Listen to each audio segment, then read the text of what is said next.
Apakah ada pertanyaan sampai slide ini? Masih Kalau belum, Pak. kalau tidak ada, berarti masih mudah ya.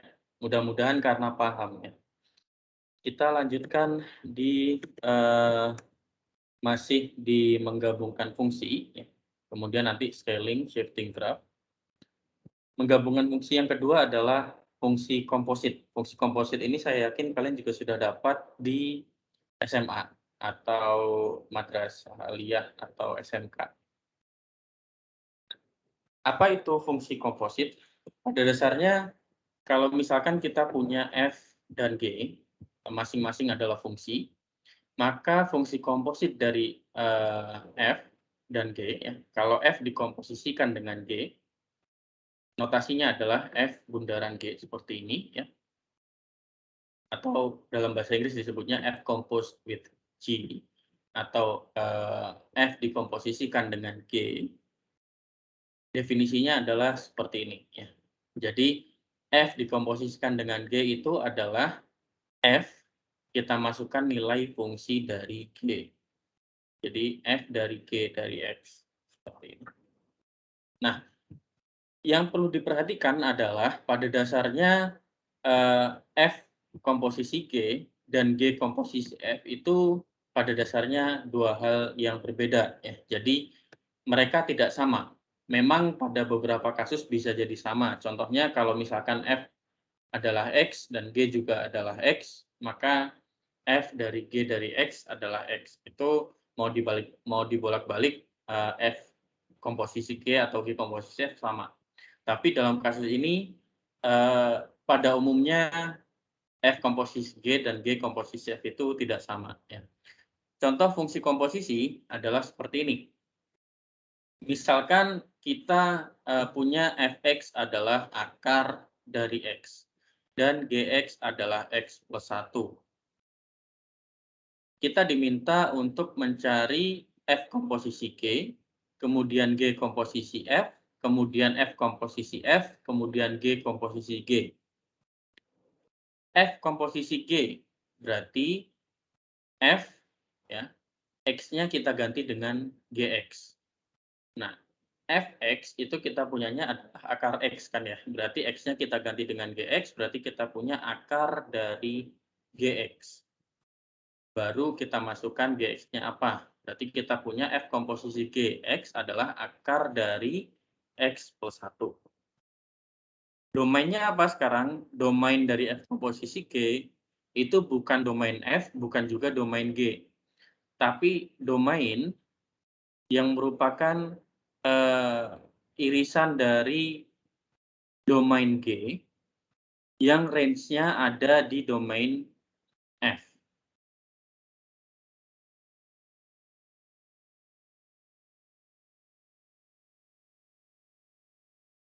Kalau kita lihat domain dari G ini kan sebenarnya dari negatif tak hingga sampai positif tak hingga, ya.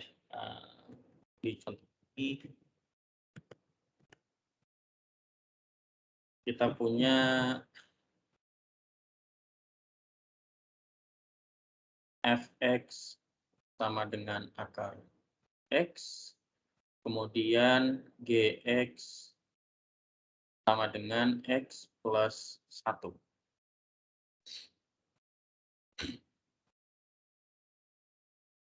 Nah, di sini kita punya domainnya F adalah dari 0 sampai positif tak hingga, ya. Masih ingat ya?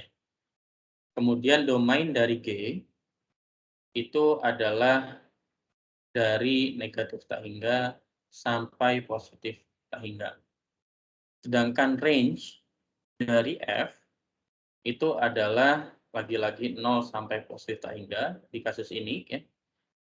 Range dari G juga dari negatif tak hingga sampai positif tak hingga. Nah, sekarang kita mau mengiriskan ini range dari G, ya. Range dari G kan semuanya ya, dari sana, semuanya dari negatif tak hingga sampai positif tak hingga. Sedangkan range dari F itu hanya domain dari F itu hanya dari 0 sampai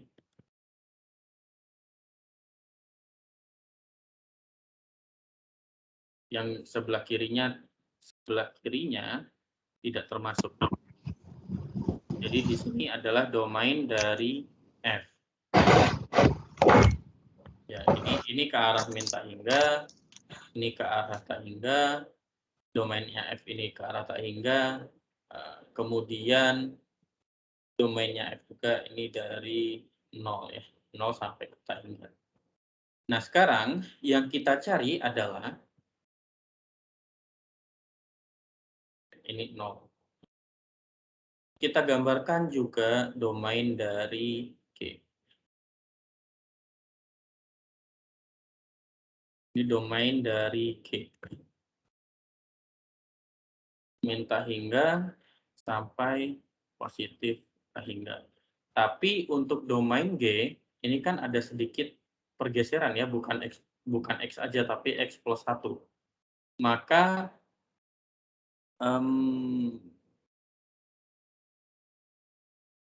kalau X-nya min 1,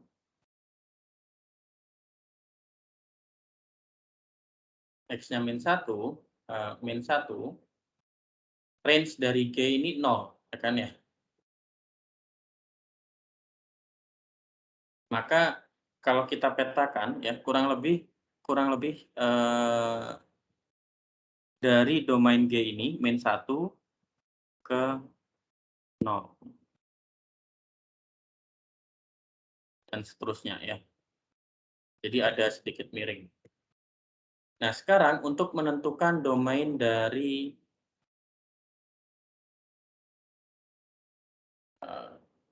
F bundaran G X, atau di sini adalah akar dari X plus 1, maka kita harus mencari domain di G yang range-nya, yang kita harus cari adalah domain dari G ini, ya, yang range-nya itu adalah domain dari F. Berarti range-nya domain dari F itu kan ini ya, dari 0 ke kanan. Ya, dari 0 ke kanan. Berarti domain dari G yang range-nya adalah domain dari F adalah dari min 1 ke kanan. Berarti di sini kita punya domain dari F bundaran G adalah dari min 1 sampai positif tak hingga ya. Seperti ini. Ada pertanyaan sampai sini?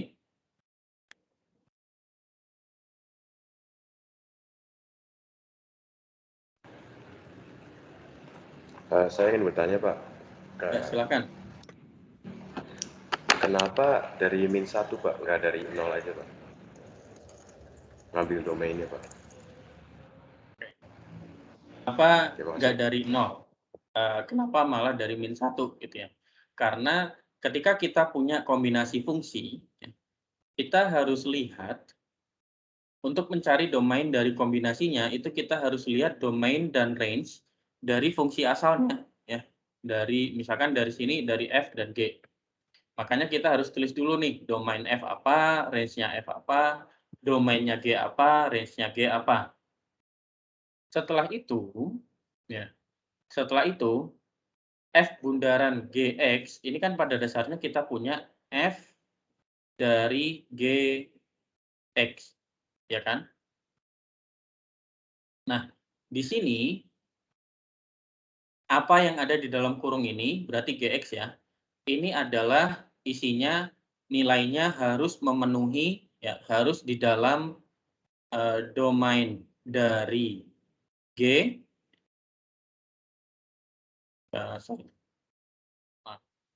harus ada di dalam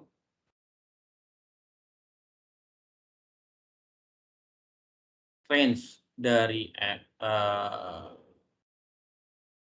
E diiris range dari F. Salah, bukan range, tapi domain dari F ya.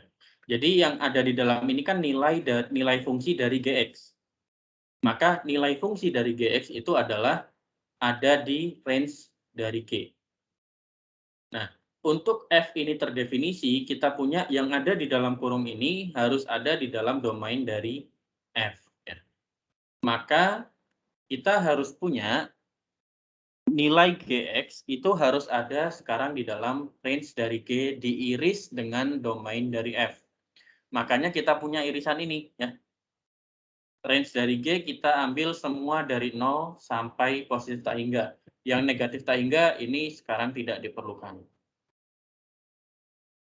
Karena apa? Kalau kita ambil yang negatif, nilainya tidak bisa dimasukkan ke fungsi F. Betul tidak? Betul ya? Nah, baru dari situ kita cari nilai dari G ya, yang ada di range G juga ada di domainnya F. Maka domain dari G yang menghasilkan nilai itu apa saja? Baru kita cari domain dari G-nya. Domain dari G ini ya, karena ternyata untuk mendapatkan dari 0 sampai positif tak hingga, domain G itu dari -1 sampai positif tak hingga. Berarti dalam hal ini, domain dari F bundaran G adalah -1 sampai positif tak hingga. Seperti itu. Apakah bisa dipahami? Bisa, Pak. Terima kasih, Pak. Kemudian nggak bingung ya, karena memang di awal-awal kalian pasti bingung. Nah, sekarang selanjutnya, G bundaran F. Berarti G fungsi dari G adalah fungsi dari f x. Maka kita masukkan Gx itu adalah x plus 1, berarti kalau x-nya saya ganti fx, kita punya fx plus 1. Fx-nya adalah akar x. Maka kita punya akar x plus 1. Sekarang domainnya menjadi 0 sampai positif tak hingga. Nanti kalian bisa cek sendiri ya, apakah ini benar. F bundaran F seperti apa, G bundaran G seperti apa, di sini ada contohnya. Nah, sekarang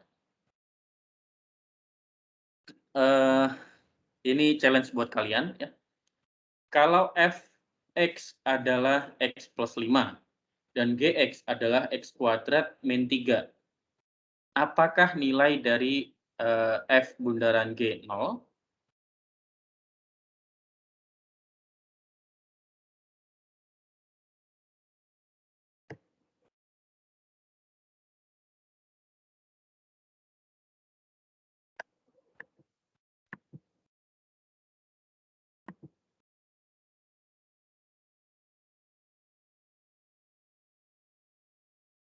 Delapan, Pak.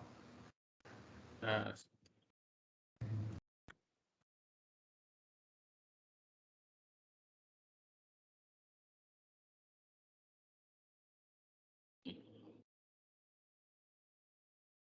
apa tadi? Fx adalah x plus 5, x plus 5 dan gx adalah x kuadrat min 3. Sekarang pertanyaannya adalah yang pertama, A. Nilai dari F bundaran G 0. Berapa Dua tadi? nih, Pak. Dua. 2. Oh, Pak. Oke, kita tes ya. F dari G 0. Berarti F dari G0 adalah 0 kuadrat min 3 ya. Berarti F dari min 3 yaitu min 3 plus 5 yaitu 2 ya. Oke, kita dapat itu ya. Kemudian selanjutnya G bundaran F0. G bundaran F0 nilainya berapa?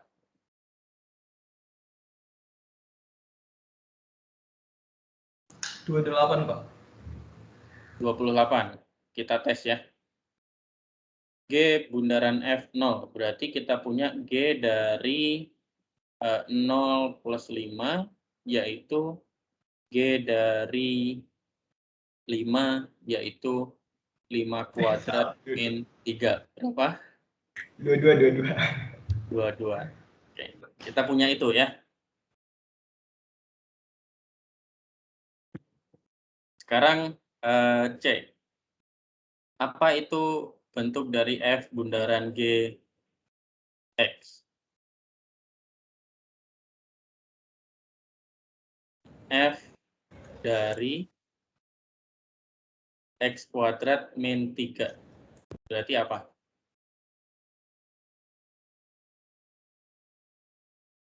X kuadrat. plus 2. Ya, terus? Min 3 plus 5. Berarti hasilnya? X kuadrat plus 2. Plus 2. Ya. Sepertinya sudah bisa semua ya. Berarti yang selanjutnya kalian bisa coba sendiri di rumah ya. Nah, challenge selanjutnya. Coba kira-kira bentuk dari F bundaran G bundaran H di sini apa? Saya mau tuliskan di sini ya. F X adalah akar dari X plus 1. Plus 1. GX adalah 1 per X plus 4. X plus 4. Dan HX adalah 1 per X. Maka pertanyaannya, F bundaran G bundaran H X adalah apa di sini?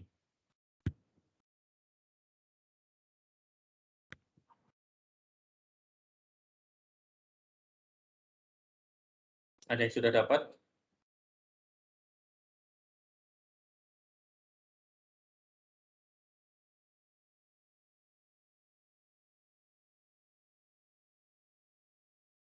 F dari G dari X. Apa jawabannya? Sama dengan akar 1 per 1 per X tambah 4 tambah 1, Pak. akar apa? Per 1 per Nah, 1 per X. oke. 1 per X. Sebentar. Berarti ini 1 per X Tambah 4. plus 4. Naik lagi ke atas tambah 1. Ini akarnya masih diperpanjang ya? Ya. Oke. Berarti kita tes ya. F dari G dari HX adalah 1 per. Maka kita punya F dari G dari 1 per X adalah 1 per X plus 4. Berarti F dari 1 per 1 per X plus 4 adalah akar 1 per X 4 plus 1 ya. Ini sama ya. Jadi ini sudah benar. Oke. Nah, kalau gitu kita bisa berangkat ke yang selanjutnya ya. Berarti fungsi komposit mudah ya buat kalian masih. Ada pertanyaan?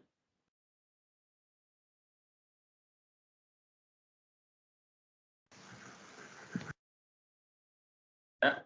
Oke, kalau nggak ada. Nah, sekarang ini ada 2 trik dalam menggambar sebuah fungsi ya. Yang pertama adalah kita menggeser graf dari sebuah fungsi. Ya. Ada 2 jenis pergeseran, yaitu pergeseran vertikal, ya, entah itu ke atas atau ke bawah, dan pergeseran horizontal, entah itu ke kanan atau ke kiri.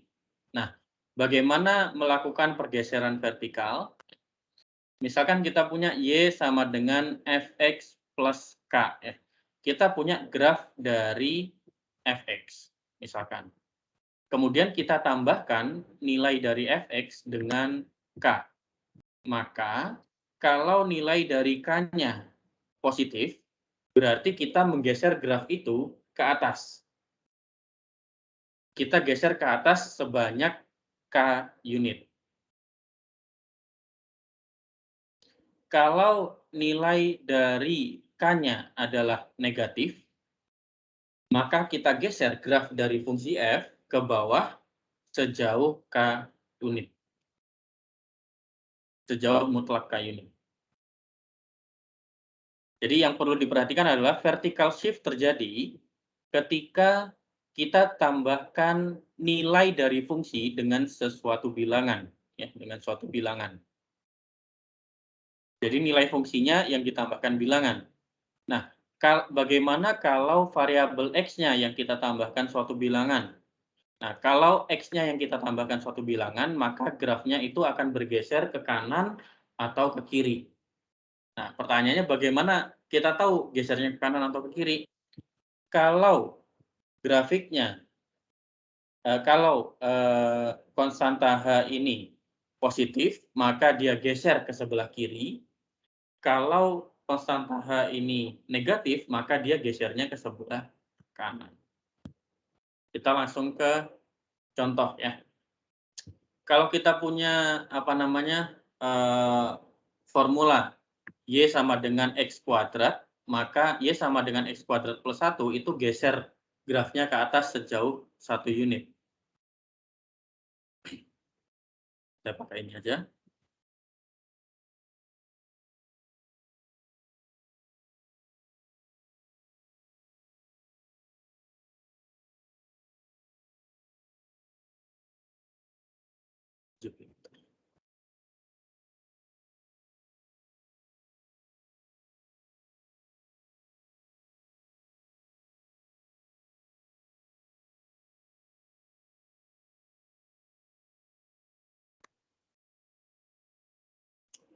Using box. Sekarang kita punya Y sama dengan X. YX. Oh gini jadi.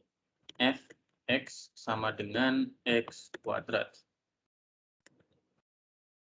Kemudian kita plot F dari misalkan min 2 sampai 2 ya.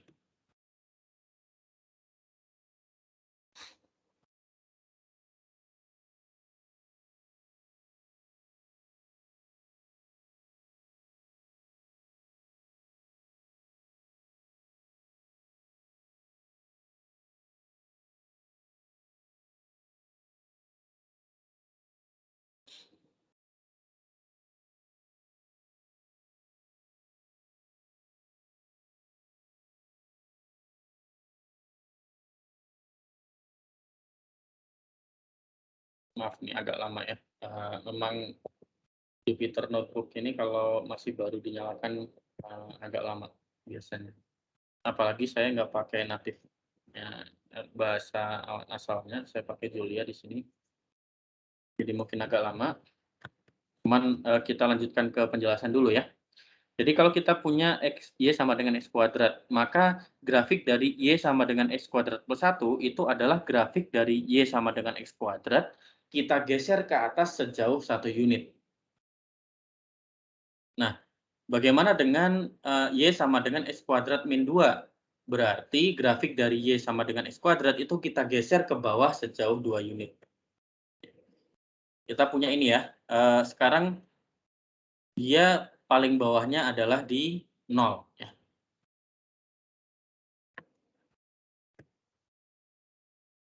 Bagaimana dengan kalau kita naikkan 1, F plus 1.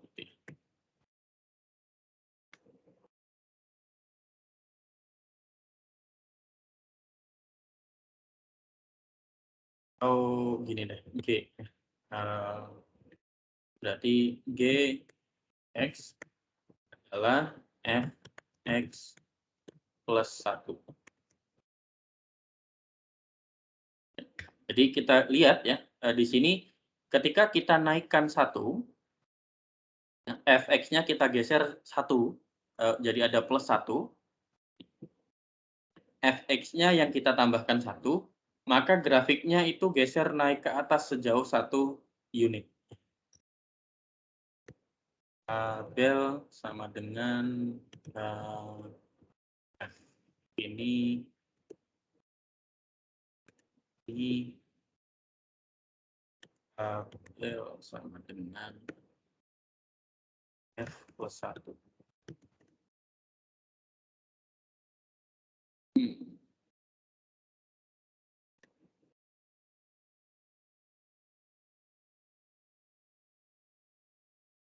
F plus.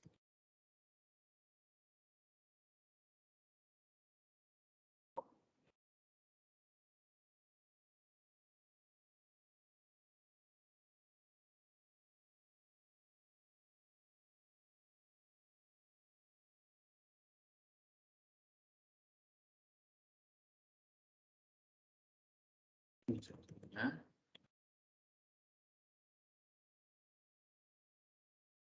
Kita punya nilai F plus 1-nya seperti itu ya.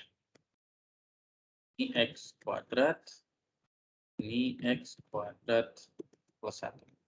Nah, bagaimana kalau kita geser dengan min 2? Kita punya X sekarang adalah F dari X, kita geser ke bawah sejauh 2. Kita plot.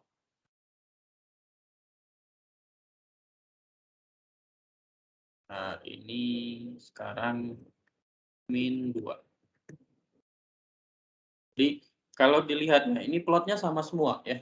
Jadi, selama kita tahu plot dari X kuadrat, maka kita tahu plot dari X kuadrat plus 1, dan juga plot dari X kuadrat min 2. Nih, kalau dilihat nih ya. X kuadrat yang warna biru, ya, dia paling bawahnya, minimumnya ada di 0. X kuadrat plus 1 itu adalah grafik X kuadrat kita geser ke atas sejauh 1 unit. Ya, sekarang minimumnya ada di 1. X kuadrat min 2 kita geser ke bawah sejauh 2 unit. Itu contoh yang pertama ya.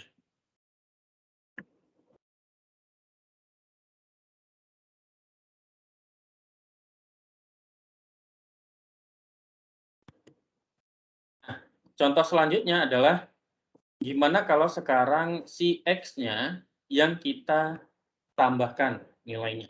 Ya. Bukan lagi X kuadratnya, tapi X-nya dulu ditambahkan, baru dikuadratkan.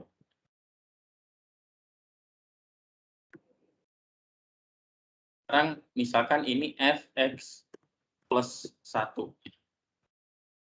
Jadi kita punya X plus 1 kuadrat. Kemudian ini Fx min 2.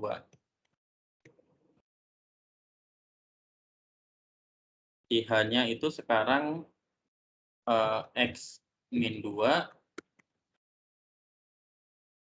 kuadrat.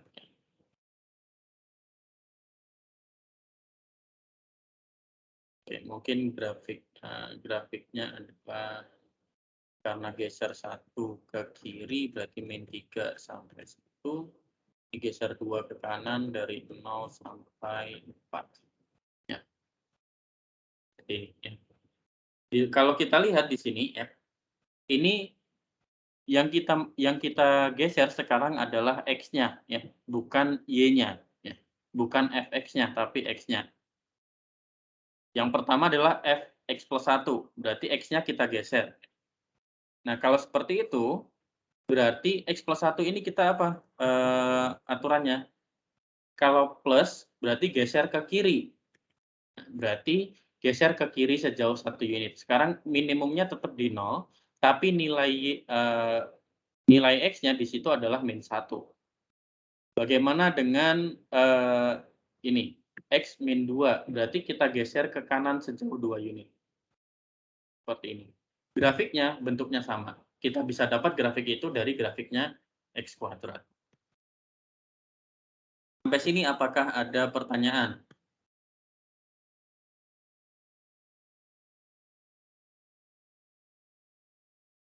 Sudah mulai pusing? Sudah mulai mengerti?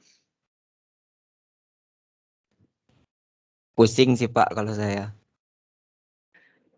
Oke, kalau pusing gini, kita latihan lagi ya. Oke. Sekarang kita punya grafik Y sama dengan X kuadrat itu yang warna biru. Nah, Coba tebak kira-kira fungsi dari grafik yang merah dan yang kuning itu apa? Itu mereka cuma digeser ke atas bawah. Gimana? 3, Pak. X Yang kuadrat mana? tambah 3. Yang merah. Yang merah, betul. Ya, jadi di sini yang merah adalah X kuadrat plus 3. Karena apa? Kalau yang kuning X kuadrat min 5 bukan Pak ya? Min Ya, 5. betul sekali ya. Aku. Karena Jadi kalau Betul aku Pak. ya. Jadi geser atas bawah masih gampang ya. Ya. iya Pak. Sudah jelas. Nah, sekarang agak lebih beda nih. Coba kira-kira yang mana kita pasangkan ya. Misalkan A pasangannya apa gitu. Persamaan yang A itu yang warna apa, B yang warna apa, C yang warna apa, D yang warna apa sekarang. Coba saya bantu yang A dulu ya. Yang A kita punya Y sama dengan X min 1 kuadrat min 4. X min 1-nya dikuadratkan ya. Berarti yang perlu kita cari adalah dia adalah Y sama dengan X kuadrat, tapi karena ada X min 1, ya, yang dikuadratkan adalah X min 1, berarti grafiknya itu pasti geser ke kanan sejauh 1 unit. Kita cari grafik yang geser ke kanan sejauh 1 unit. Kemudian min 4. Min 4 ini di luarnya kuadrat ya. Jadi nilai dari X kuadrat tadi, ya, X min 1 kemudian dikuadratkan, itu baru dikurangi 4, berarti digeser ke bawah sejauh 4 unit. Berarti gambarnya yang A ini yang mana? Hijau Pak. Yang hijau. Hijau, Pak. Hijau Pak. Ya, betul sekali, ya, masih mudah ya. Kalau gitu sekarang yang B. Yang B ini warna apa? Biru, Pak. Yang biru, Pak. Biru. Yang B biru. Karena apa? Karena di situ kan X min 2, jadi kanan, D ke kanan. terus naik Ya. Plus 2-nya ke atas. Ya, betul sekali ya. Jadi ini karena X min 2 ini geser ke kanan. Ya, sebenarnya karena hijau kita sudah tahu, yang geser ke kanan ya cuma tinggal yang biru ya. Cuman di sini supaya kita jelas, makanya mau digambar yang ada plus 2. Ini ada plus 2, ini plus 2, berarti sama-sama geser ke atas 2 ya. Berarti kalau gitu yang C yang mana?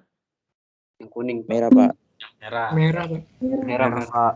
Karena geser 2 ke atas, kemudian geser 2 ke kiri ya. Kiri. Iya Pak.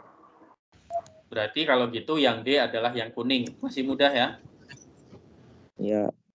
Masih Pak. Begitu sekarang kita masuk ke trik selanjutnya ya. Ada pertanyaan sebelum itu?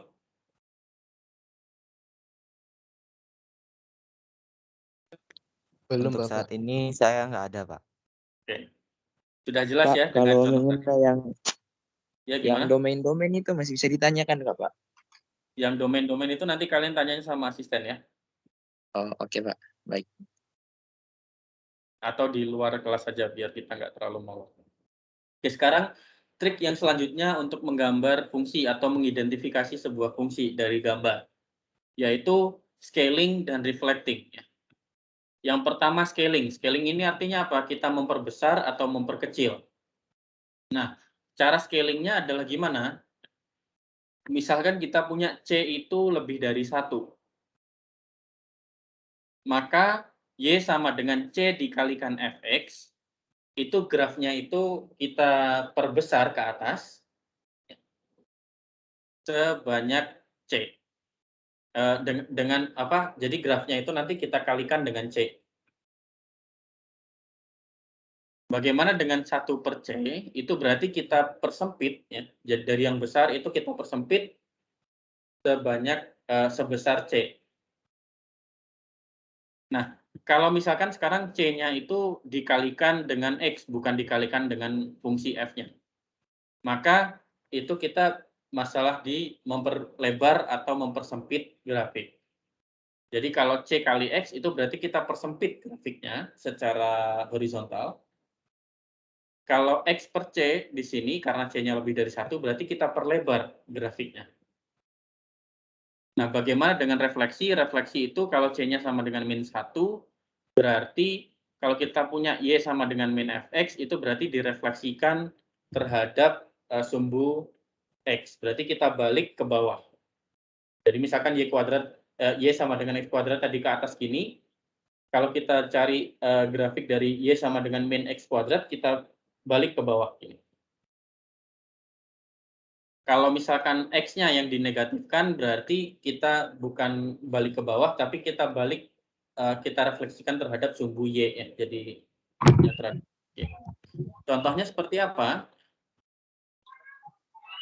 Contohnya ini nanti kalian bisa baca. Jadi kalau misalkan vertikal ya, scaling vertikal, misalkan kita punya Y sama dengan akar X, kita kalikan dengan 3, Y sama dengan 3 akar X, berarti kita perlebar ke atas.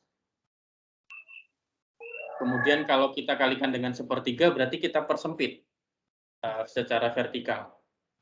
Kemudian kalau horizontal ya, berarti X yang dikalikan, berarti apa namanya, akar dari 3X itu adalah akar X, tapi dipersempit. Kalau akar dari X plus 3, akar dari X per 3 itu berarti akar X diperlebar. Seperti itu. Kalau refleksi ya sebenarnya akan lebih jelas kalau kita lihat plotnya ya. Kita coba lihat plotnya saja.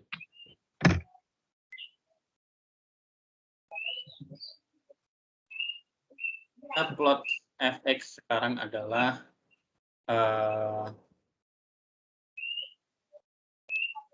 dari X.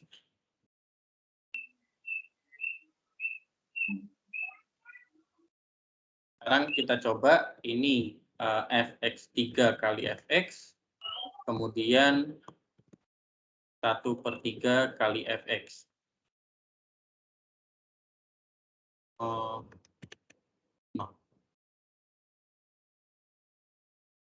0 sampai misalkan 8. Ini. Oh.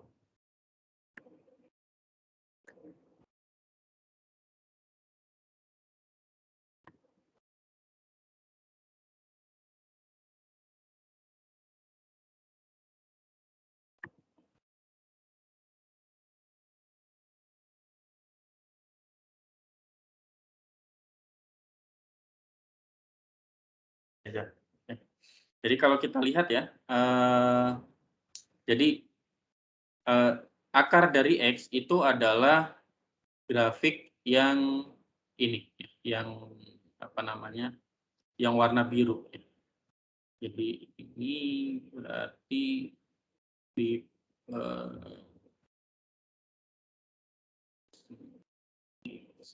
oke, ini berarti buat sampai 8/3 saja, atau gini deh, 300. Ini 300/3, yang ini adalah sampai 300 kali 3.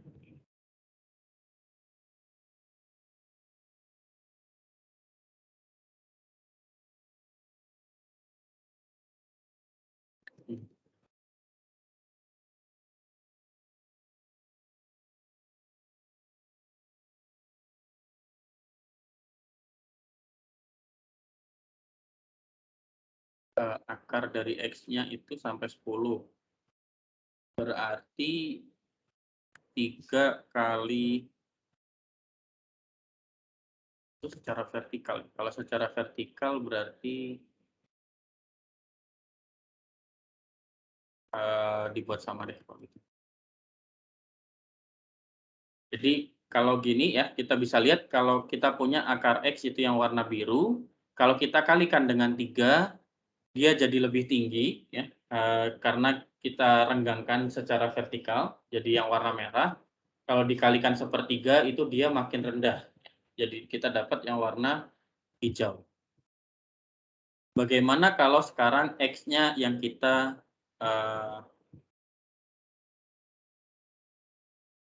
kalikan ya. Jadi sekarang kita punya F dari 3 kali X dan F dari X per 3.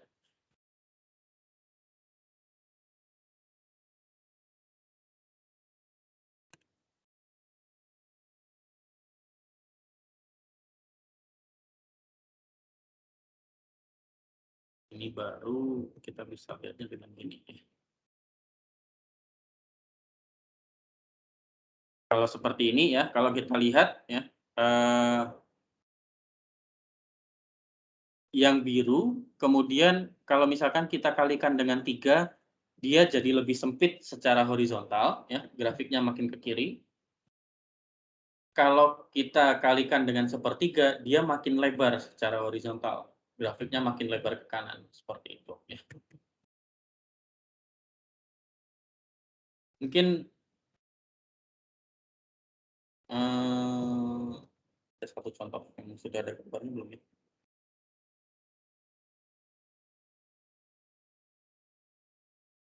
Apakah ada pertanyaan? Jadi ini adalah latihan yang kalian bisa kerjakan di rumah ya. Gambar-gambarnya. Dan kalian bisa tulis seperti ini persamaannya apa gitu. Kemudian kalau seperti ini kalian bisa gambarkan, bisa plotkan fungsinya akan seperti apa kalau digeser, dilebarkan, dicerminkan dan seterusnya.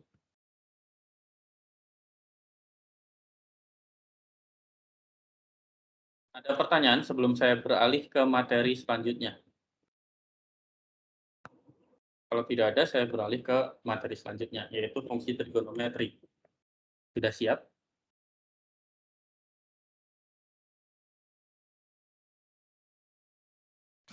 Siap, Pak. Materi selanjutnya untuk hari ini adalah fungsi trigonometri. Ini materinya tidak banyak-banyak ya. Jadi materinya hanya dasar-dasarnya apa saja, cuman mengingatkan kalian kembali terhadap materi trigonometri di di SMA ya.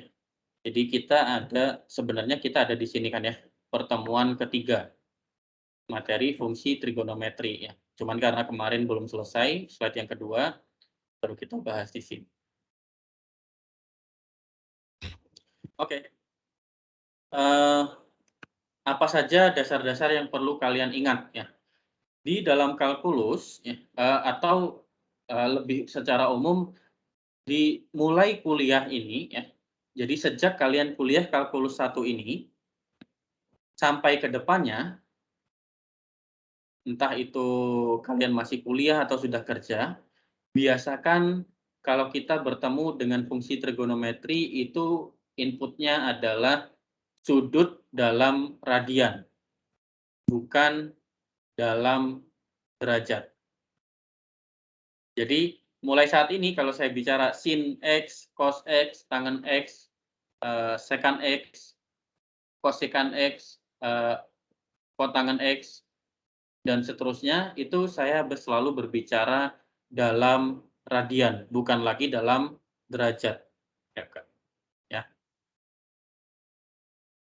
Karena penggunaan radian ini lebih universal dan lebih banyak dipakai di hampir semua tempat ya, termasuk di ilmu komputer.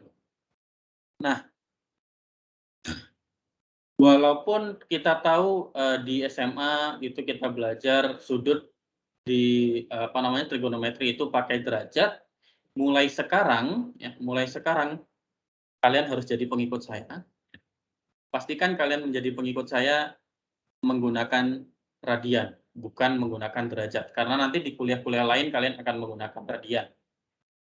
Nah, sebagai informasi, pi radian itu setara dengan 180 derajat. Jadi kalau kita punya pi radian, itu dalam derajat itu adalah 180 derajat. Sehingga 1 radian adalah 180 per pi derajat, yaitu kurang lebih 57,3 derajat. Dan 1 derajat adalah pi per 180 radian, atau kurang lebih 0,017 radian. Sampai sini apakah ada pertanyaan?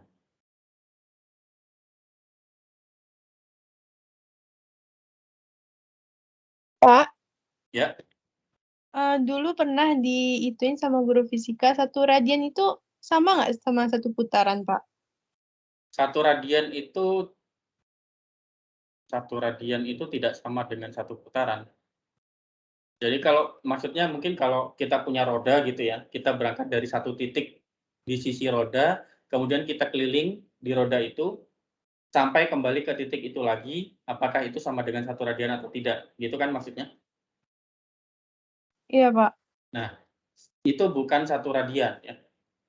Jadi dalam derajat ya, jadi mengapa kita lebih memakai radian daripada derajat? Ini saya ada hubungannya ke situ ya.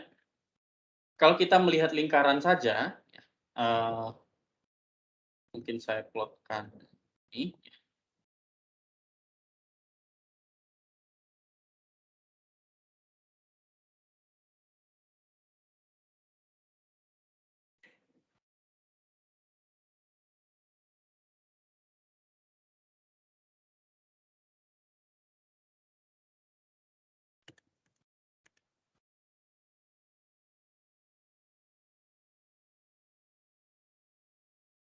Tiga trigonometrik.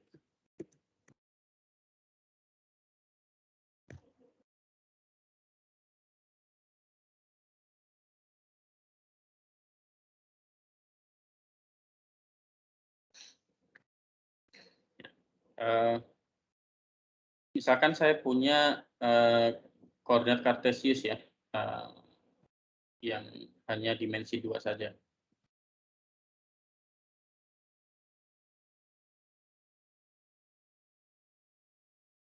Ini X, ini Y ya. Kemudian saya gambar lingkaran. Maaf ini gambarnya jelek ya.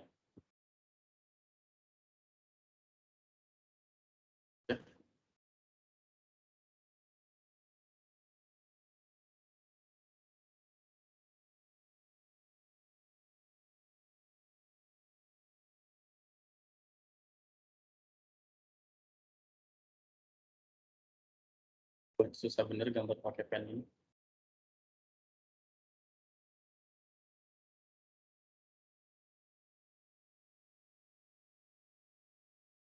Ya, ya anggaplah ini lingkaran ya.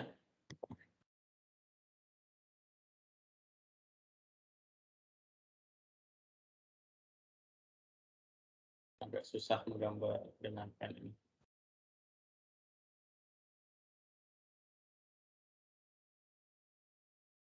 Oke. Ya agak lebih baik ya. Tadi pertanyaannya kan 1 radian apakah sama dengan 1 putaran ya.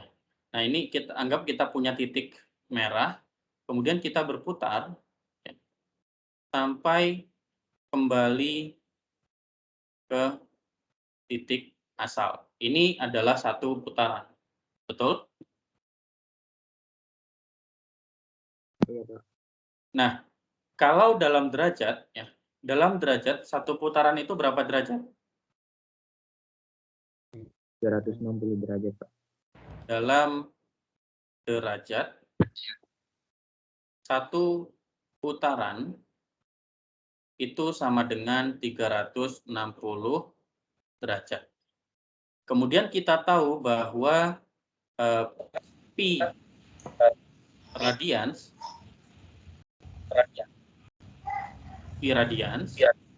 adalah 180 derajat. Sehingga 360 derajat adalah berapa radians?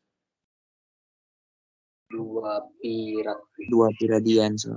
2 pi. Jadi 1 radian itu bukan 1 putaran ya. Hanya sepersekian putaran. Ya kalau kita lihat dari sini ya, 1 radian itu sekitar 57,3 derajat. Jadi 1 radian itu kurang lebih ya, kurang lebih itu segini. Ini adalah 1 radian, gitu. Apakah menjawab? Iya, Pak. Terima kasih, Pak. Nah, alasan selanjutnya mengapa menggunakan radian, tidak menggunakan derajat. Karena derajat ini ya, hanya bisa kita visualisasikan. Definisinya jelas itu hanya di paling mentok di ruang 3 dimensi. Kalau kita berhadapan dengan ruang yang lebih besar lagi, maka derajat ini notasinya sudah tidak bisa digunakan lagi. Nah, pada dasarnya yang perlu kalian ingat ada 6 fungsi trigonometri ini ya. Jadi sinus, kosinus, tangen, kosekan, sekan, kotangen. Gimana cara ngitungnya? Ya. Misalkan kita mau menghitung sinus theta, ya. Berarti anggaplah kita punya plotnya di 2 dimensi lagi ya. Theta itu adalah derajat yang dibentuk dari sumbu X yang sebelah kanan, ya, sumbu X positif, sampai garis ini, garis warna biru. Ini adalah sudut theta. Nah, maka ketika kita punya ini ya, sin theta adalah Y yang atas ya, nilai dari Y dibagi dengan R. R apa? R adalah radius dari R adalah panjang dari ini, garis biru atau jari-jari dari lingkaran ini. Kalau kalian kenal di SMA itu, yang kalian kenalan kan ini ya, nggak salah.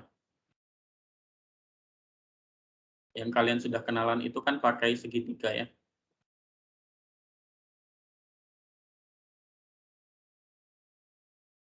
Yang sudah kalian kenalan itu kan pakai segitiga ini ya. Ini misalkan ini X, ini Y, ini R, gitu kan. Ini adalah sudut theta. Ini kalian sudah kenalan ya. Tapi masalahnya adalah definisi kalau kalian mengambil dari segitiga ini, kalian akan tahunya hanya di kuadran pertama saja. Hanya yang X-nya positif, Y-nya positif saja. Jadi ini adalah generalisasi dari ilustrasi ini. Karena apa? Kalau misalkan kita punya sekarang sudutnya lebih dari 90 derajat gitu ya. Ini adalah sudut theta gitu ya. Sekarang ini adalah X, ini adalah Y, yang ini adalah R. Definisi depan per samping, depan per miring, samping per miring itu sudah tidak bisa digunakan lagi kalau seperti ini ya. Tapi ketika sudutnya kurang dari 90 derajat atau kurang dari pi per 2 radian, dari 0 sampai pi per 2 radian, kalian masih bisa pakai yang ini. Dan pada dasarnya definisinya sama ya kurang lebih. Sin itu adalah Y per R. Cos itu adalah X per R. Jadi kita bisa lihat di sini kalau tetanya lebih dari pi per 2 radian, kalau sudutnya itu lebih dari pi per 2 sampai kalau sudutnya lebih dari pi per 2 sampai kurang lebih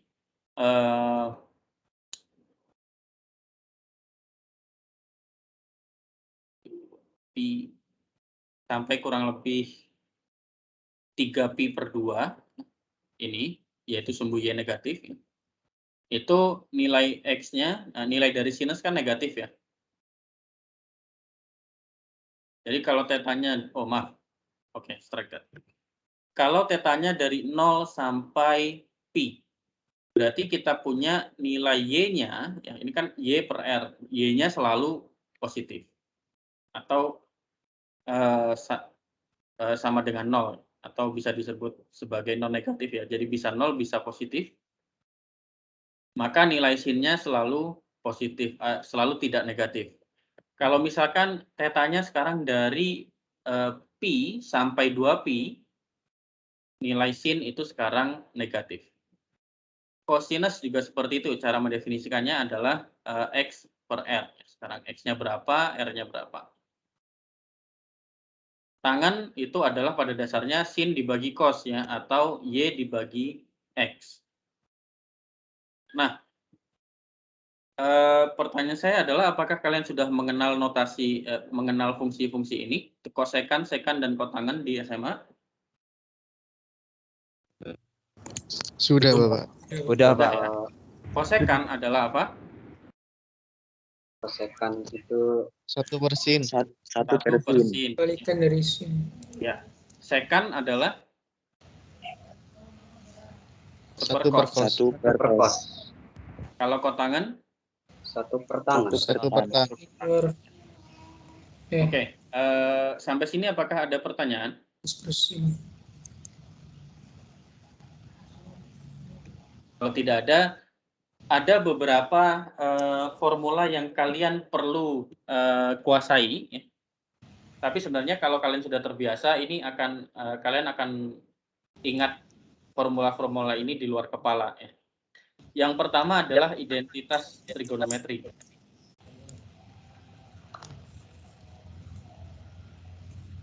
Apa itu identitas trigonometri? Yang kita punya adalah misalkan cos kuadrat theta sama dengan cos kuadrat theta plus sin kuadrat theta sama dengan 1. Ya. Itu didapat dari mana? Kalau kita lihat di sini ya.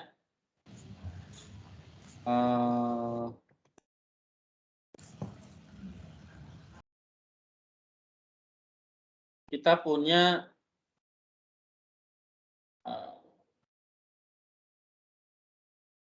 sin theta itu adalah Y per R.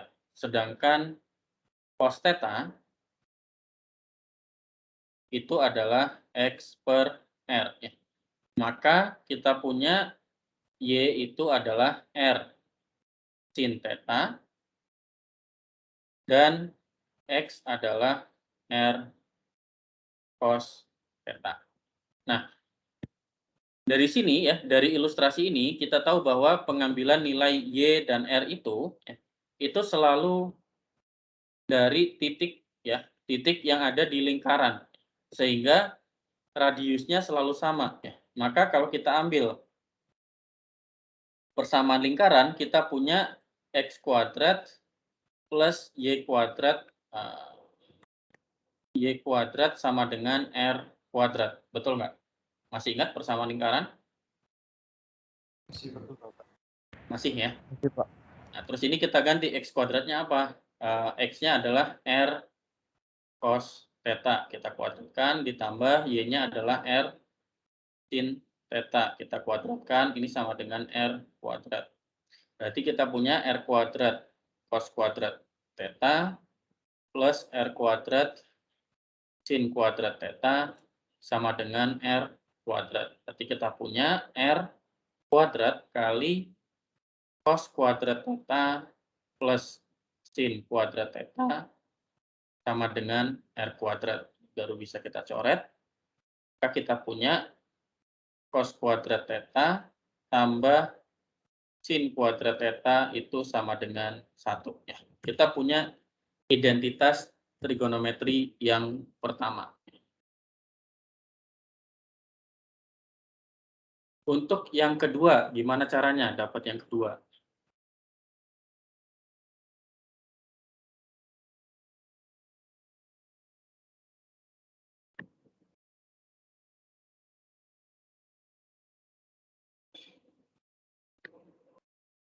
Tadi kita punya cos kuadrat theta plus sin kuadrat theta sama dengan 1. Nah, sekarang ini semua kita kalikan dengan 1 per cos kuadrat theta. Yang kanan juga dikalikan dengan 1 per cos kuadrat theta. Maka kita punya 1 plus sin kuadrat theta per cos kuadrat theta sama dengan 1 per cos kuadrat theta. Atau kita punya 1 plus sin theta per cos theta dikuadratkan sama dengan 1 per cos theta dikuadratkan.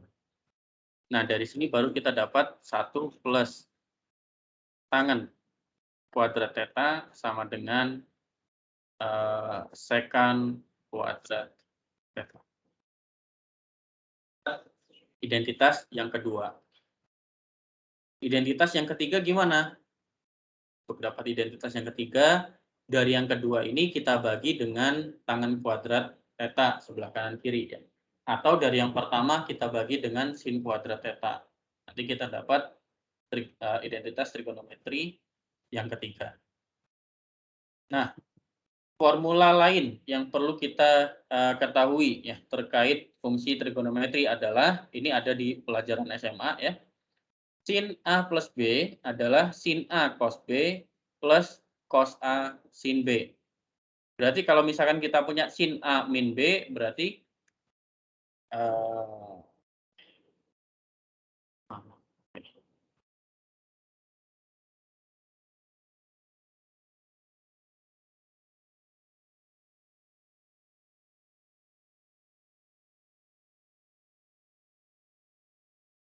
sin A plus B adalah sin A cos B plus cos A sin B. Berarti kalau kita punya sin A min B, maka kita punya sin A plus min B, ya, yaitu sin A cos min B plus cos A sin min B. Dari sini kita punya cos min B itu adalah cos B ya, berarti sin A cos B. Kemudian sin min B itu adalah min sin B. Berarti kita punya min sin A, min cos A sin B. Seperti ini.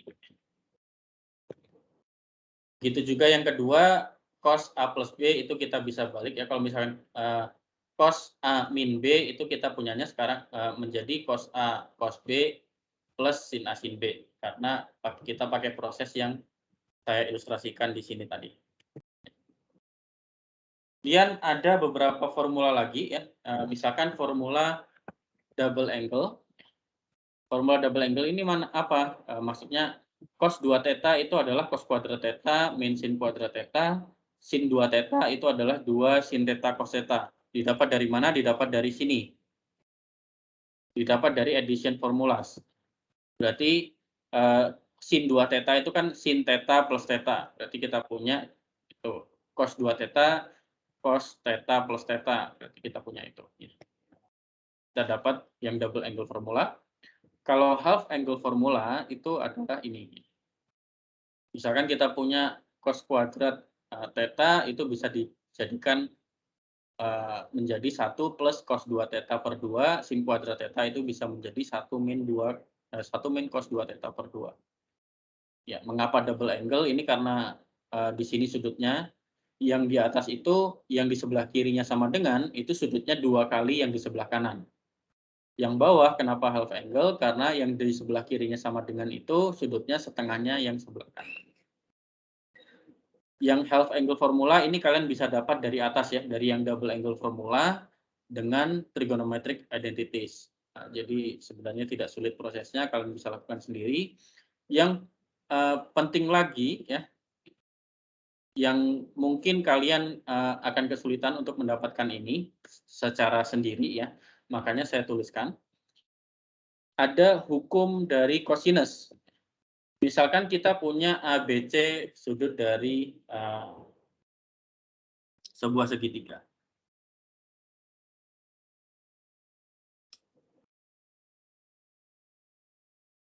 Misalkan kita punya segitiga seperti ini. Ini A, B, C. Kemudian sudut theta itu adalah sudut yang menghadap C. Jadi misalkan ABC adalah sisi dari sebuah segitiga ABC, kemudian sudut theta itu adalah sudut yang ada di depannya C. Jadi ilustrasinya seperti ini. Nah, sekarang kalau misalkan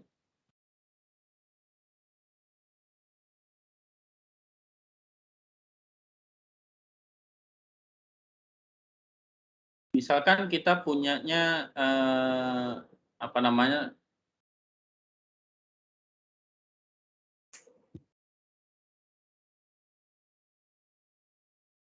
Kita punyanya adalah sebuah segitiga yang sudutnya siku-siku ya. Misalkan ini adalah sudut tetanya, siku-siku. A, B, C.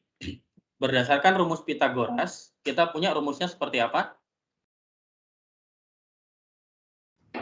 C kuadrat Sama dengan dengan A kuadrat kuadrat B kuadrat. tambah B A kuadrat plus B kuadrat. Nah, hukum dari kosin itu mengatakan bahwa kalau kita punya sudutnya tidak siku-siku, maka C kuadrat itu adalah A kuadrat plus B kuadrat min 2 AB cos theta. Sekarang perhatikan ya. Misalkan di sini saya buat min 2 AB cos sudutnya siku-siku, berarti pi per 2. Nah, cos pi per 2 atau kalau dalam derajat cos 90 derajat itu nilainya berapa? Ini sama dengan berapa? Cos pi per 2 berapa? 0, Pak. 0, Pak. 0, Pak. Sehingga dari sini kita dapat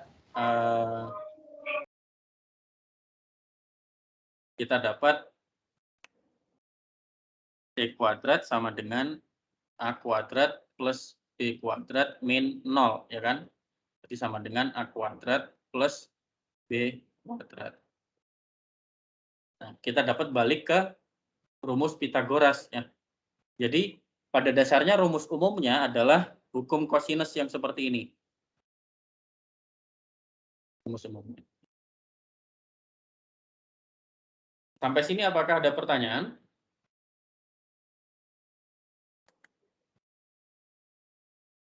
Sudah jelas atau sudah makin bingung?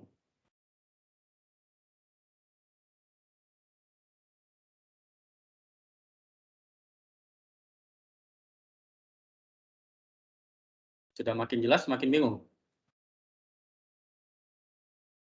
Jelas, Bapak. Jelas ya? Oke, nah kemudian ada pertidaksamaan ya spesial yang perlu kalian ingat juga ya. Kalau misalkan kita punya sudut theta yang diukur dalam satuan radian, maka dua persamaan ini terpenuhi ya, yaitu nilai dari sin theta itu selalu ada di antara mutlak dari min dari mutlak theta sampai plus dari mutlak theta. Kalau 1 min cos theta itu ada di min mutlak theta sampai mutlak theta, seperti itu ya. Ini apa namanya? Kalian tidak perlu hafal karena di slide ada, kalian bisa tinggal download slide-nya buat belajar ya. Ada beberapa latihan yang ingin coba kita bahas. Oke, yang pertama, kalau misalkan kita punya sin X itu adalah 3/5, dengan catatan X-nya ada di pi per 2, pi. X-nya dari sudutnya dari pi per 2 sampai pi. Berarti nilai cos X-nya berapa, tangen X-nya berapa?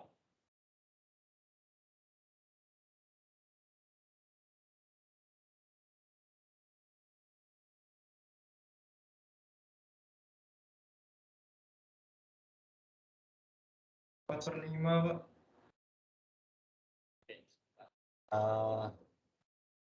4/5 tadi ya cos X-nya. Cos X kayaknya itu. Iya, Pak, maaf, Pak.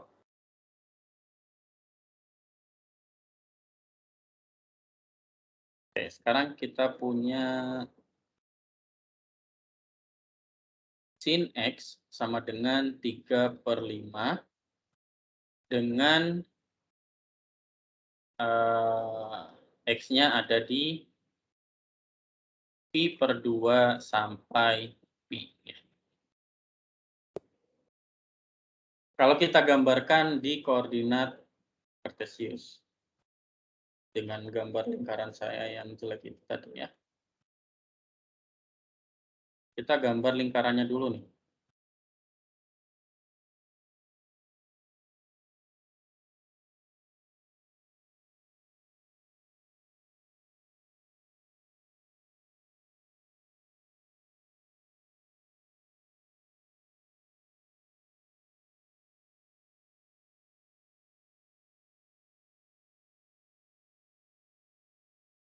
Ini X, ini Y. Nah, misalkan ini adalah sudut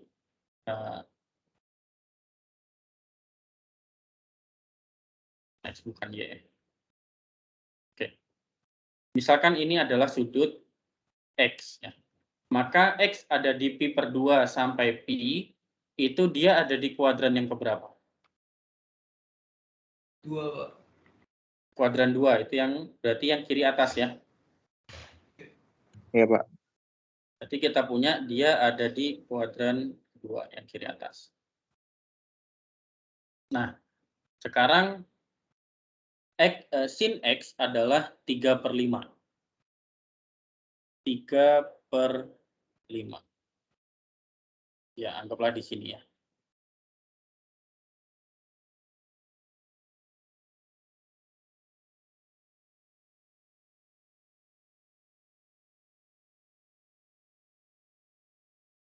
Ini adalah 3, ini 5. Berarti yang bawah ini berapa?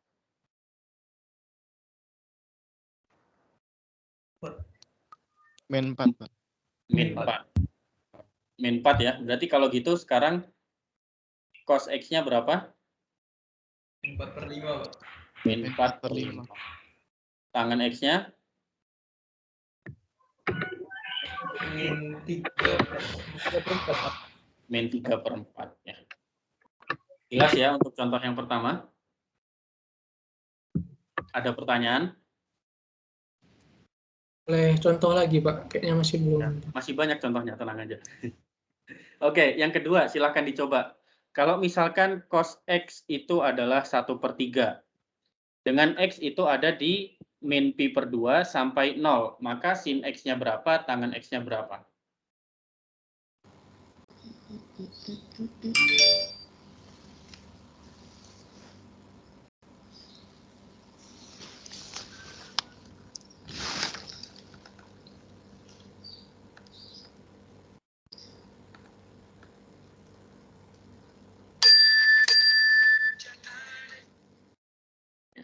Kita punya cos X sama dengan 1/3. Ya. Dengan X ada di min Pi per 2 sampai 0.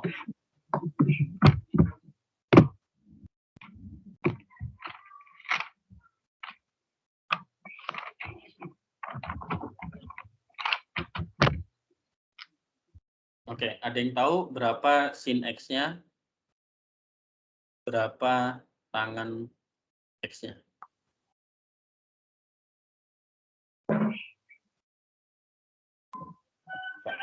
X-nya ada di min Pi per 2 sampai 0. Itu berarti ada di kuadran 1, 2, 3, atau 4.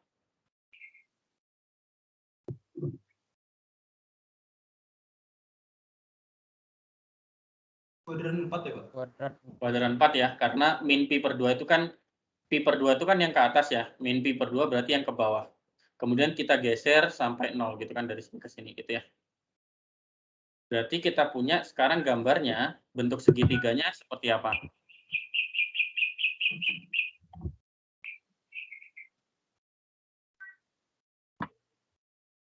Ya, kurang lebih kita punya inilah ya.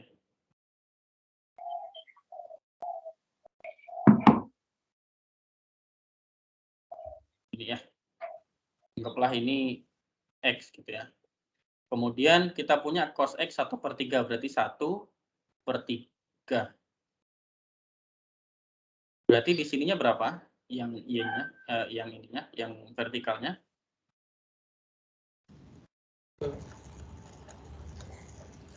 Pakai rumus Pythagoras saja. Min akar 8. Akar 2. Min Min. Min akar 8 Bapak. 3 kuadrat min 1 ya. Berarti min akar 8 ya. Atau gini. Min akar 3 kuadrat min 1 kuadrat ya. Sama dengan min akar 8 atau sama dengan min 2 akar 2 ya. Nah, berarti kalau gitu sekarang sin X-nya berapa?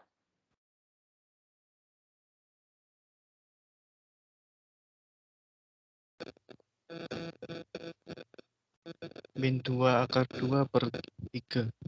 Min 2 akar 2 per 3. Kalau gitu tangan X-nya? Min Min 2 2 akar 2. akar 2 per 1. Pak. Min 2 akar 2 berarti ya. Oke, untuk contoh ini jelas? Ada pertanyaan? Pembuktiannya selain dengan cara diagram ada lagi nggak Pak? Dengan cara selain cara apa tadi? Dengan titik kartesius tadi Pak? Kalau di pengalaman saya ini ya, saya hanya cerita pengalaman saya. Menurut saya paling mudah itu pakai gambar segitiga ini memang. Cara lain itu kalian harus terbiasa dengan nilai dari fungsi-fungsi trigonometri. Kapan dia nilainya negatif, kapan nilainya positif, terus kalian harus familiar dengan kurvanya seperti apa. Dan itu setiap saya mencoba dengan cara seperti itu saya agak sedikit kesulitan untuk kasus yang seperti ini. Ya,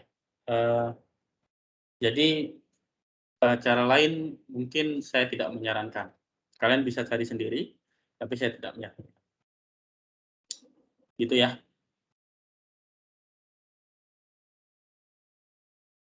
Oke, sekarang yang ketiga ini sekarang coba kalian kerjakan.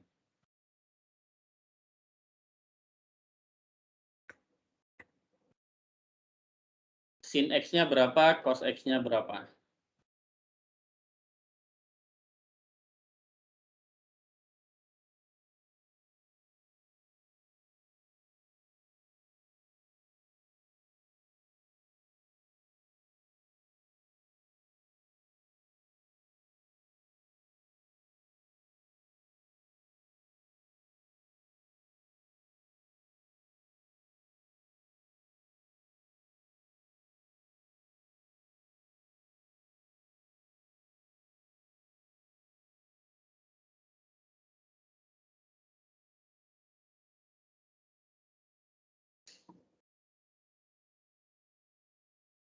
Ada yang sudah tahu sin X-nya berapa? Sin X-nya 1 per akar 5, Pak. Positif atau negatif? Negatif. Kita Ada punya 3 soalnya. Ya, oke. X-nya ada di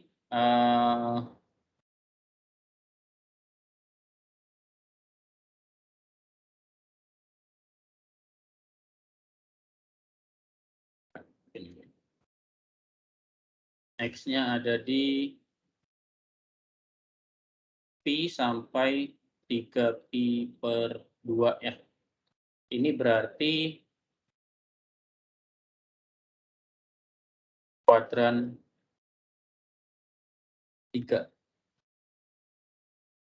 Sin X-nya berapa? Min 1 per akar 5 ya tadi ya. Kalau cos X-nya? Min 2 per akar 5. 2 per akar 5. Karena kalau di kuadran 3, berarti kita punya gambarnya segitiganya kayak gini ya.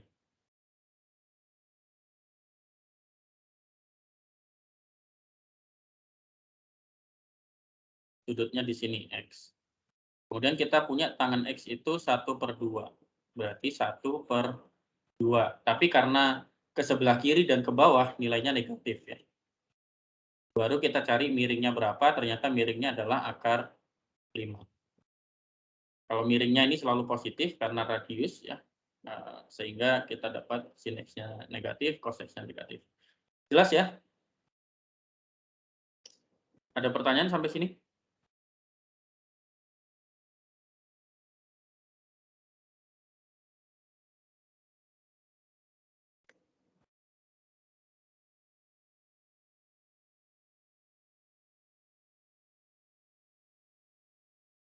Oke, kalau tidak ada,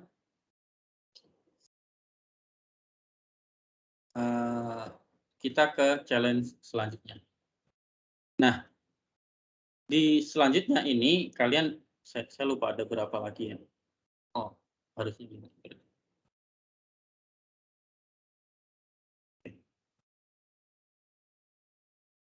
Ini harusnya challenge 5, tapi saya lupa mengubah, nggak apa-apa. Kita diminta untuk menggambar fungsi ini. Dan menentukan periode dari fungsi ini. Apa itu periode? Saya langsung ke plot ini saja. Kita mau plot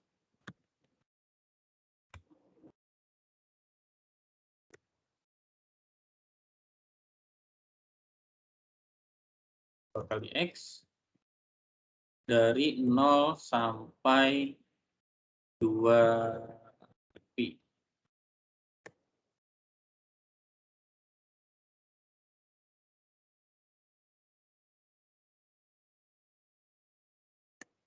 Jadi deh, X itu sama dengan sin 2 kali X. Yang kita plot adalah si fungsi F.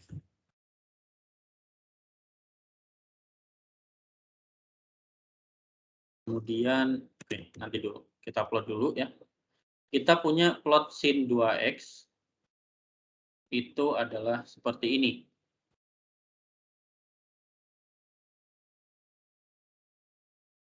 Nah, kira-kira periode dari sin 2X itu berapa?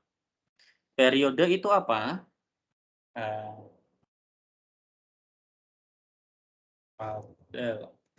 Adalah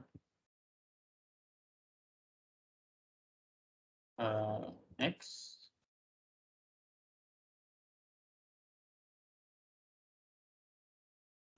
Periodenya 2 ya, Pak?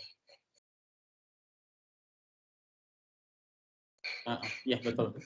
Enggak, periodenya adalah pi sebenarnya. Cuman gini.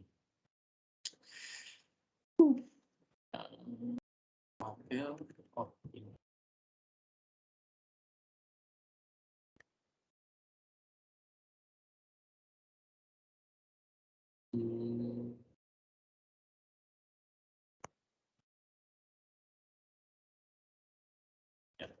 Jadi ini kita punya X ya, yang horizontal, yang vertikal adalah Y. Apa itu periode? Periode itu pada dasarnya, saya mau plot ini, kemudian dari X-nya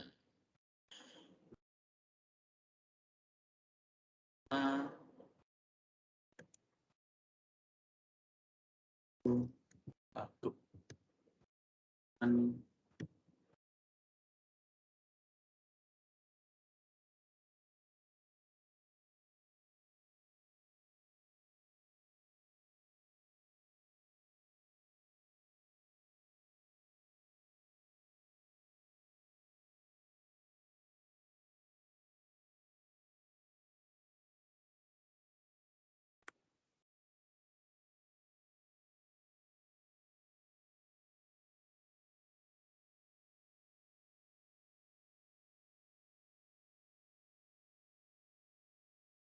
plot line style.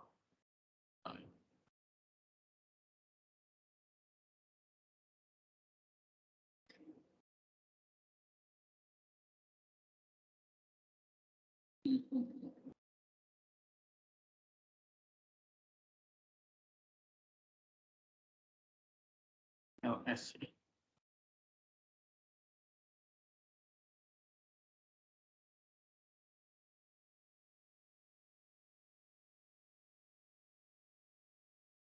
Oke.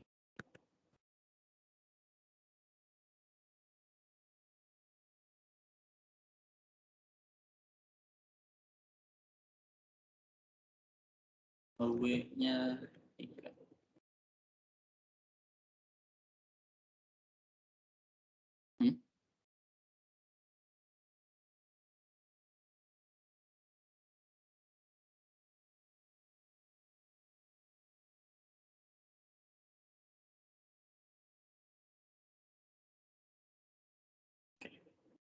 Kemudian saya gambar lagi. Sekarang bukan 0 tapi pi.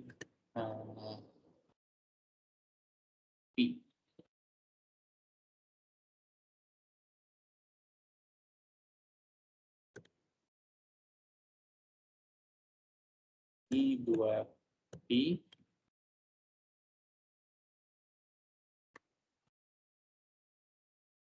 Nah, di sini kalau kalian lihat ya, di sini saya plot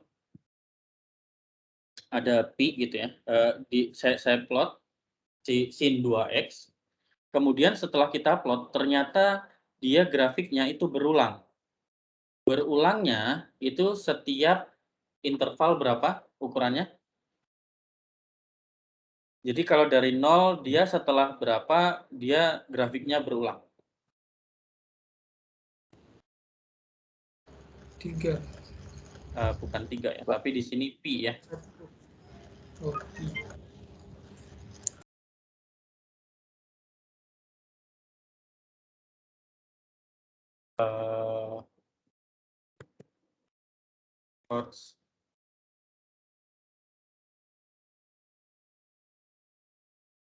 Saya mau ganti X-nya.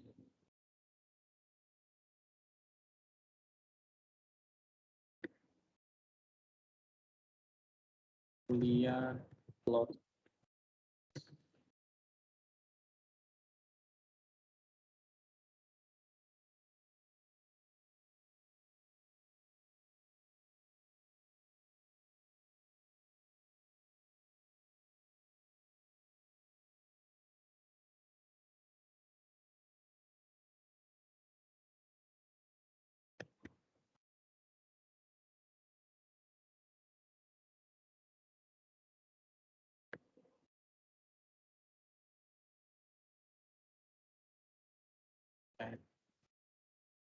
X-nya nggak perlu, tapi X-nya.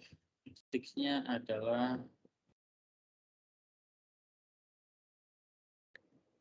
0 sampai 2 pi di pi.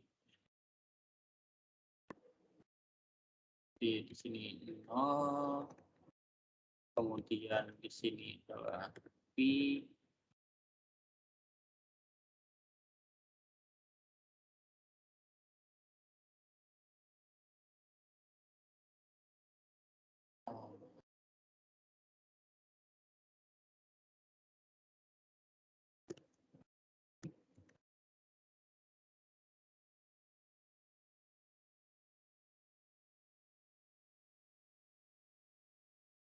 Oke, ini aja deh. Pi dan 2 pi. Jadi ternyata dia berulang setiap interval pi ya. Jadi ukuran intervalnya ini dari 0 sampai pi, berarti lebarnya adalah sebesar pi. Kemudian dari pi sampai 2 pi kita punya plot yang sama ya, dengan interval yang sama ukurannya. Pi sampai 2 pi ini kan pi juga ya. Pi sampai 2 pi ini lebarnya berapa berarti? Halo? Setengah periode. Maksud saya gini, pi sampai 2 pi itu lebarnya berapa berarti? Pi, Pak. Pi kan ya. Nah, karena dia berulang setiap lebar pi, maka periodenya adalah pi. Jadi periodenya di sini adalah pi. Karena apa? Karena kita punya satu kurva penuh itu sepanjang pi, kemudian ketika kita perpanjang, ya ternyata sepanjang pi dia balik lagi. Jadi kalau mau diperlebar lagi, misalkan ini sampai 4 pi, dan di sini 3 pi, kemudian ini sampai 4 pi, kemudian ini saya plot.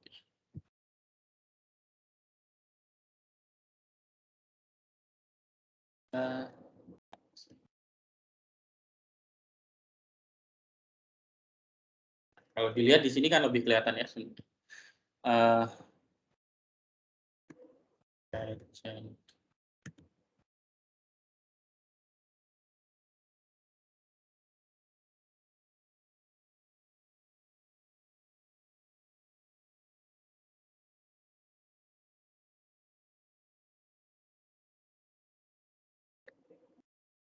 Dia plot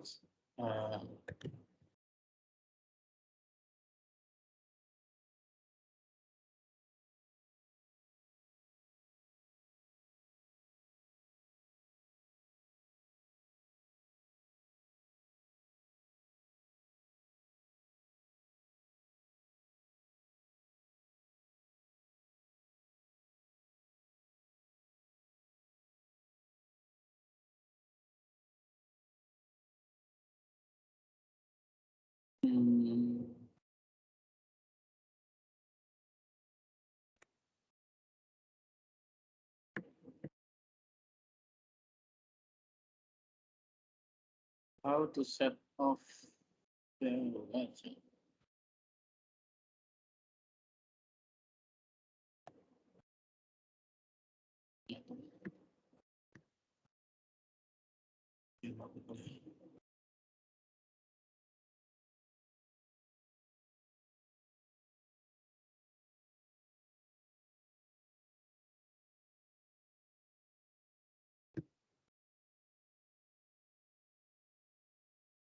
Jadi kita bisa lihat ya plotnya seperti ini, terus dia berulang setiap interval pi ya. Jadi lebar intervalnya di mana dia mengulangi dirinya sendiri itu selebar pi. Berarti dalam hal ini periodenya adalah apa? Pi. Periodenya adalah pi, betul sekali ya. Bagaimana dengan ini? Kira-kira periodenya apa? Cos X min pi per 2.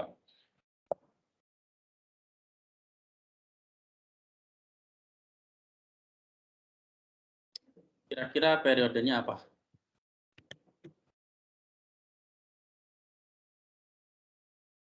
Kita plot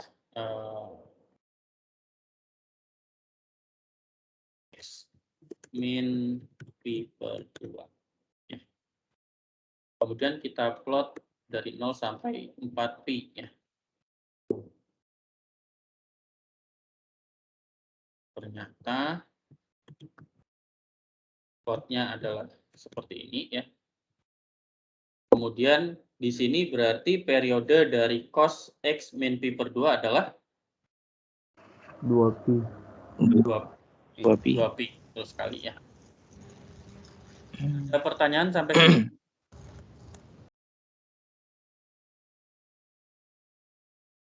Apakah ada pertanyaan sampai sini?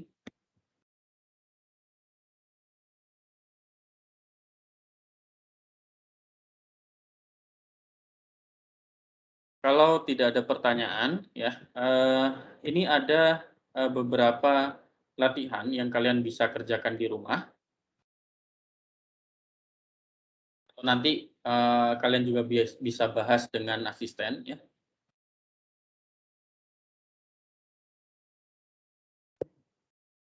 Latihannya tidak sulit, jadi harusnya kalian bisa mengerjakan. Hari ini pertemuannya sampai di sini saja.